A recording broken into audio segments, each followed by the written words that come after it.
لله وبحمده. السلام عليكم ورحمة الله وبركاته.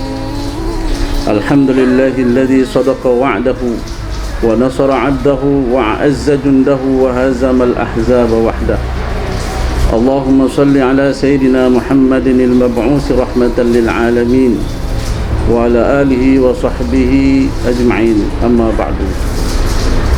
Ma'asyiral muslimin rahimakumullah. Pada kesempatan kali ini kita membahas tentang masalah Idul Fitri. Salat Idul Fitri merupakan salat sunnah muakkadah, salat sunat yang sangat dianjurkan oleh baginda Nabi besar Muhammad sallallahu alaihi wasallam untuk dilaksanakan oleh kaum muslimin ketika selesai dari kewajiban melaksanakan ibadah puasa dan kewajiban melaksanakan zakat fitrah, yaitu tepatnya pada tanggal 1 Syawal yang waktunya bertepatan dengan solat duha. Ma'asyiral muslimin rahimakumullah. Solat Idul Fitri merupakan puncak kebahagiaan kaum muslimin setelah selesai melaksanakan ibadah puasa. Hal ini sesuai dengan apa yang dijanjikan kepada kaum muslimin oleh baginda Nabi besar Muhammad sallallahu alaihi wasallam yang dalam hadisnya mengatakan, lis-shaimin farhatani, farhatun indal fitri wa farhatun inda liqa'i rabbih. Artinya, setiap orang yang berpuasa akan mendapatkan dua kebahagiaan, dua keuntungan. Yang pertama adalah kebahagiaan itu akan didapatkan ketika pada malam tanggal 1 Syawal, pada malam berakhirnya kewajiban ibadah puasa. Disitulah umat Islam merasakan bagaimana nikmatnya, bagaimana harunya telah dapat menyelesaikan salah satu kewajiban yang sangat berat, yaitu menahan hawa nafsu, menahan diri dari makan dan minum dan seluruh yang membatalkan ibadah puasa setiap hari 30 hari di dalam bulan Ramadan, mulai dari terbitnya fajar sampai terbenamnya matahari. Dan ketika malamnya umat muslim seluruhnya di seluruh dunia merasakan nikmat yang luar biasa. Nikmat yang kedua yang dijanjikan baginda Nabi besar Muhammad sallallahu alaihi wasallam adalah nikmat ketika bertemu dengan Allah Subhanahu wa taala pada hari kiamat. Setiap orang yang berpuasa akan dijanjikan bertemu dengan Allah, masuk ke dalam surga yang khusus pintunya, tidak bisa dimasuki oleh selain orang yang berpuasa, yang disebut dengan pintu Rayyan. Ma'asyiral muslimin rahimakumullah. Oleh sebab itu, hari raya Idul Fitri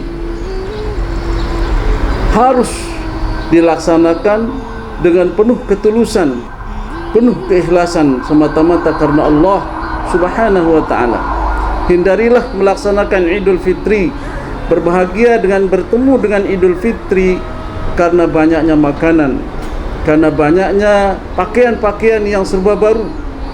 Hindarilah hal-hal duniawi seperti itu, karena itu bisa membuat cacat pahala ibadah kita di dalam melaksanakan Idul Fitri.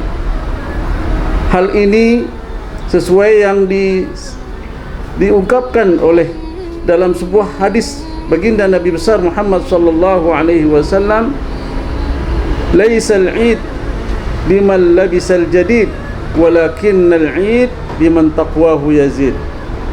Bukanlah dinamakan Eid yang sesungguhnya, yaitu bagi orang yang menggunakan pakaian-pakaian yang serba baru. Akan tetapi yang disebut dengan Eid yang sesungguhnya adalah orang yang takwanya selalu bertambah kepada Allah Subhanahu wa ta'ala. Ma'asyiral muslimin rahimakumullah.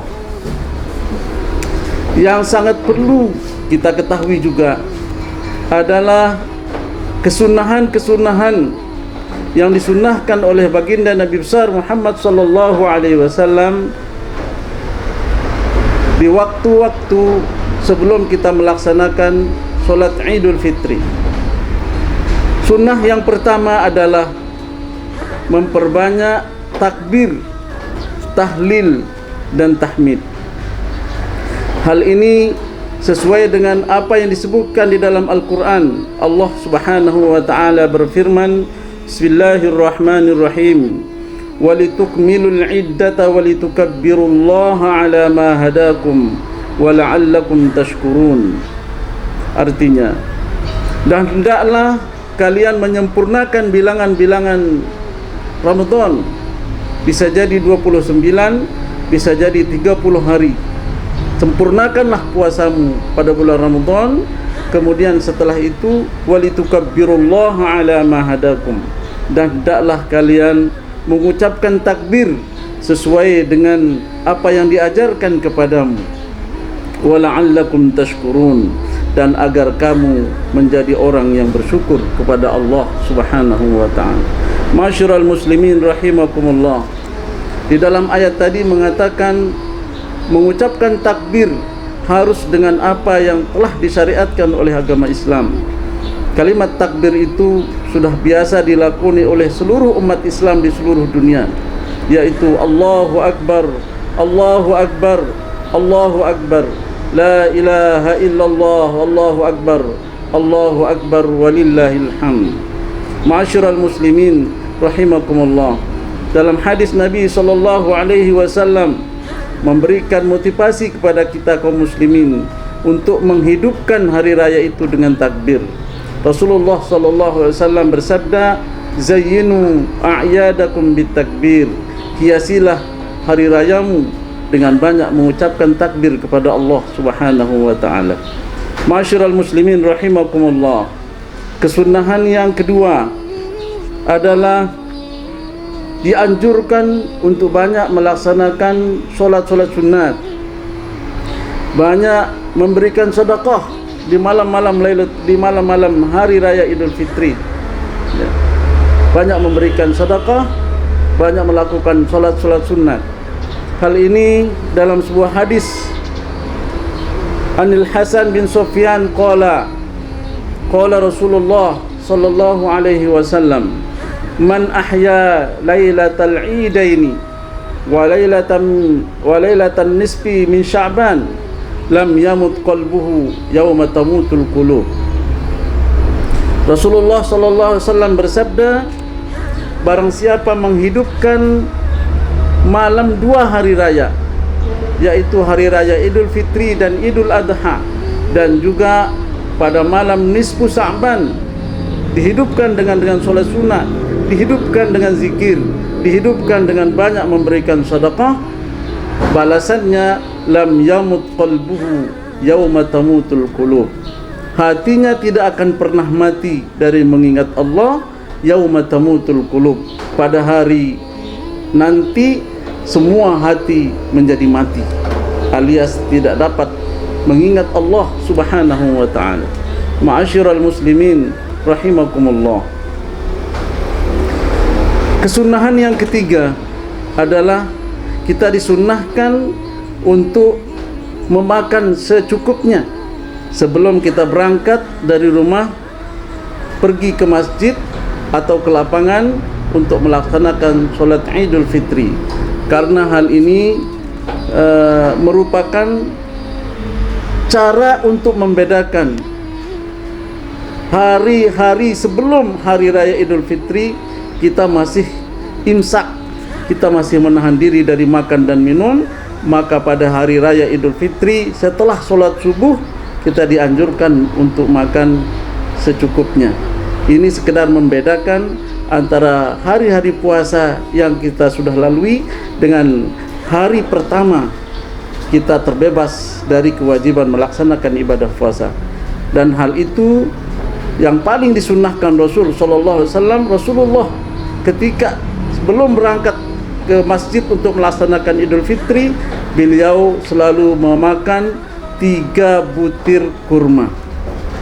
Itu merupakan sunnah baginda Nabi besar Muhammad sallallahu alaihi wasallam untuk terus kita lestarikan untuk mendapatkan kesempurnaan pahala di dalam melaksanakan Idul Fitri. Oleh sebab itu, pada hari ini saya merupakan tenaga pengajar dari SMK Ilmu Anjani mengucapkan selamat Hari Raya Idul Fitri tahun 1444 Hijriah tahun ini. Demikian yang dapat saya sampaikan pada kesempatan ini. Mohon maaf atas segala kekurangan. Wallahul muwaffiq wal hadi ila sabilir rasyad. Wassalamualaikum warahmatullahi wabarakatuh. Bismillahirrahmanirrahim. Assalamualaikum warahmatullahi wabarakatuh. Saya Dedi Effendi, Kepala SMK Ilmu Anjani Lombok Timur, beserta seluruh keluarga besar SMK Ilmu Anjani Lombok Timur mengucapkan selamat berbuka puasa. Semoga Allah Subhanahu wa taala menerima amal ibadah puasa kita. Wallahu muwaffiq wal hadi ila sabilir rasyad. Wassalamualaikum warahmatullahi wabarakatuh.